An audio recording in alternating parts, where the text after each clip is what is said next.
दरअसल ओमिक्रॉन के फैलने की रफ्तार बेहद तेज है। दक्षिण अफ्रीका में पिछले एक हफ्ते में इस वेरिएंट की वजह से कोरोना के नए मरीजों की संख्या 210% बढ़ी।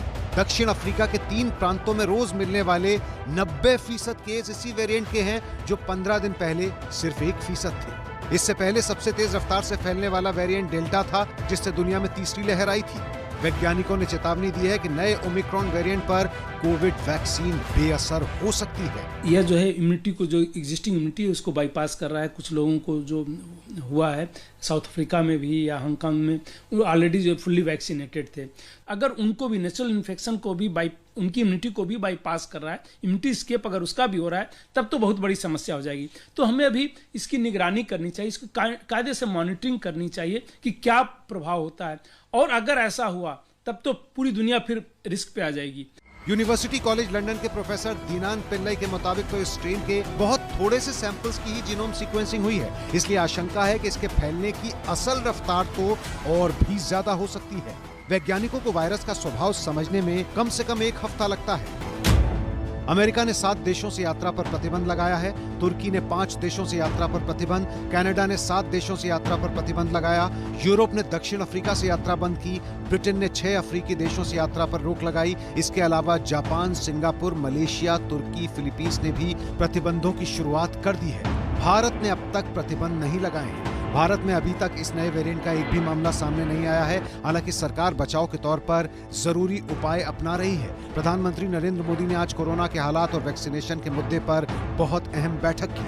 आज अधिकारियों के साथ हुई प्रधानमंत्री की बैठक में अधिकारियों ने प्रधानमंत्री को देश में टीकाकरण और उसके रफ्तार के बारे में जानकारी दी। साथ ही साथ कोरोना वायरस के नए म्यूटेशन ओमिक्रॉन के बारे में अब तक सामने आई तमाम जानकारियां भी दी। इसके बाद प्रधानमंत्री ने हिदायत दी कि इस मामले में सख्ती से नजर रखी जाए। फ्लाइट बैन करना ही तरीका है, स्क्रीनिंग तरीका नहीं है इसका। नंबर 1, डेल्टा में भी बहुत सारे केस ऐसे देखे जाते थे, आरटीपीसीआर नेगेटिव होता था और पेशेंट सिम्प्टोमेटिक होता। ओमिक्रॉन में ये ज्यादा है, तो स्क्रीनिंग आप भूल जाइए।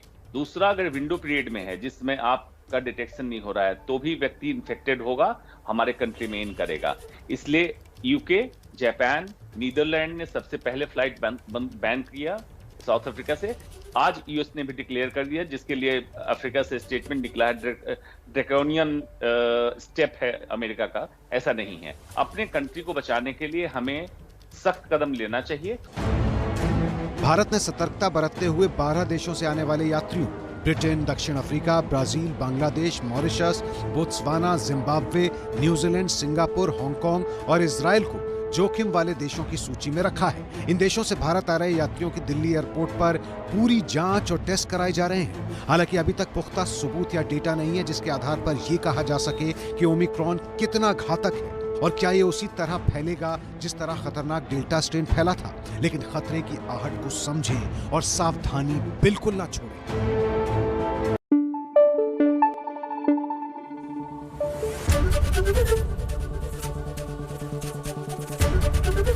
एबीपी न्यूज आपको रखे आगे।